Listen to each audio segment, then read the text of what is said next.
Hello everyone, I'm your librarian, Mr. Fearhelm, and today we're going to learn about the Big 6 research process.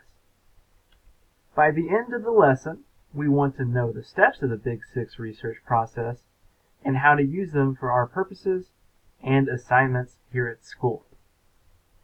So here are some of the learning standards that will help guide us today. First, we have State Standard TEKS 11019-22, which is research and research plan. Students ask open-ended research questions and develop a plan for answering them.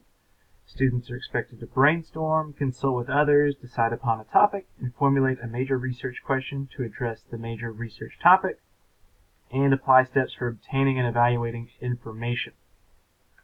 We also have Common Core Standard, research to build and present knowledge, which you will conduct short research projects to answer a question, drawing on several sources, and generating additional related focus questions for further research and investigation.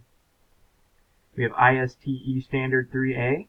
Students plan and employ effective research strategies to locate information and other resources for their intellectual or creative pursuits. And finally, AASL Standard for 21st Century Learners. And this is the standards framework for learners. Number 1B. Learners engage with new knowledge by following a process that includes 1. Using evidence to investigate questions. 2. Devising and implementing a plan to fill knowledge gaps. And 3. Generating products that illustrate learning. Before we begin, I want all of you to take a short formative quiz. It's basically an ungraded pretest, so I can see your current knowledge levels on the subject. It doesn't matter if you get a 0 or a 100, so relax while answering the questions. Remember, do your best.